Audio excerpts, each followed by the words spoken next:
Fat loss is a very common goal. It's just that most people never get off the ground. If you're stuck, here are a few shifts that you can make to your approach to make this much simpler. Number one, quick results and lasting results are rarely the same thing. A quick result depends on how much you can put up with, and a lasting result depends on how long you can do that behavior for. Generally speaking, they have an inverse relationship, which means that as one goes up, the other one comes down, and vice versa. What that means is if something is harder to do, it's more difficult to adhere to, and if something is easier to do, you're more likely to stick with it for the long run.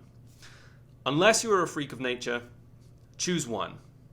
Number two, by choosing your approach, you're not choosing anything other than when you will see your best result. So will you see your best results in 90 days or less, a nice quick result, or will you see your best result 2 years from now because there's no yo-yo? That's a lasting result. Number three, for the general population, everything works.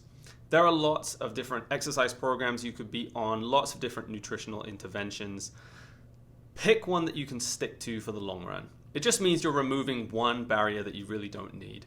And that leads me really nicely into number four, adherence is key. Most lasting progress starts invisible, and most people just quit before they even see any results because the first results that happen are under the surface.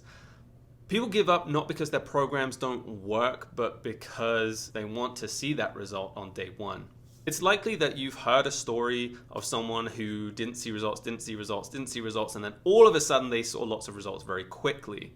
This is actually a very common thread. A lot of people go through this. Your next tip is to like this video down below. It's fitness 101 really. It's gonna add 10% to your deadlift and it's really gonna help me out. So thank you very much. Going on to goal settings, there are long-term goals and short-term goals. Number 5 is long-term goals can be important. They're really great for showing you direction, but don't spend too much time on them. It's like being able to see the top of a mountain. It does not mean you have what you need to get yourself there.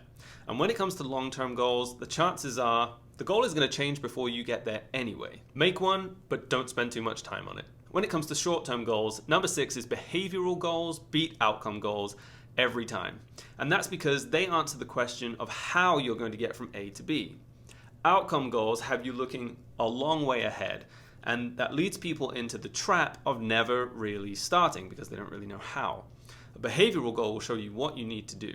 I'm going to do this activity this many times in the coming week or month. You're actually not really in control of anything other than your behaviors, so you might as well focus on the things you can control instead of the outcomes that you can't.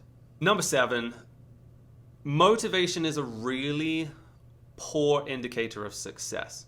Because adherence is so important to your overall success, discipline is a much better predictor of whether you're going to get there. I would practice discipline in all areas of your life. Make it second nature so that when it comes to exercise, nutrition, and other health habits like sleep and stress, it is just a part of your daily life. It's going to make your job so much easier. And as a side note, when it comes to motivation, a lot of people think you need motivation to start, but I see motivation as more of a result of your actions.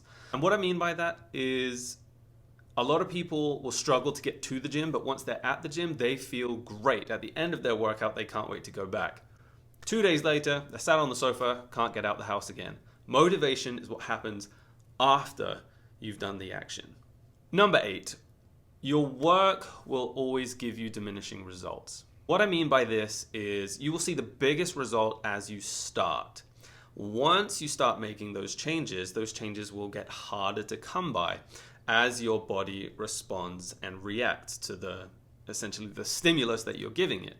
In training, we call this progressive overload. If you lift the same weight and the same reps, you will see an improvement and then your body will get stronger. Now those weights and that rep scheme are no longer difficult because your body's improved. It's not going to help you improve much more.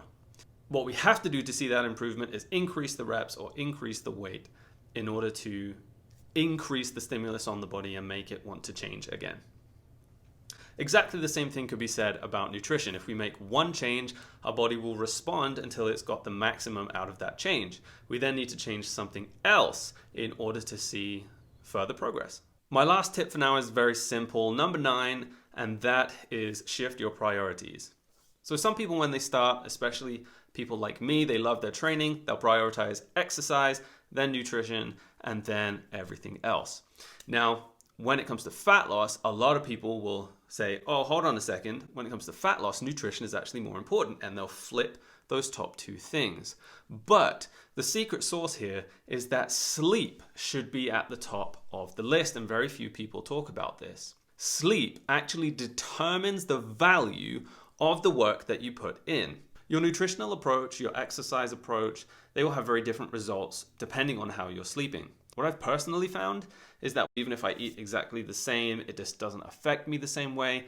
My exercise sessions are harder. Even if I do them at full capacity, my body responds in a more negative way because it sees it more as a stress than a growth stimulus. If you are in any doubt about where to start, I would personally advise sleep. It's an easy one to start with. Everyone knows what I mean by getting longer, better quality sleep. There are some easy ways that you can go about starting it with very little effect on your day-to-day life.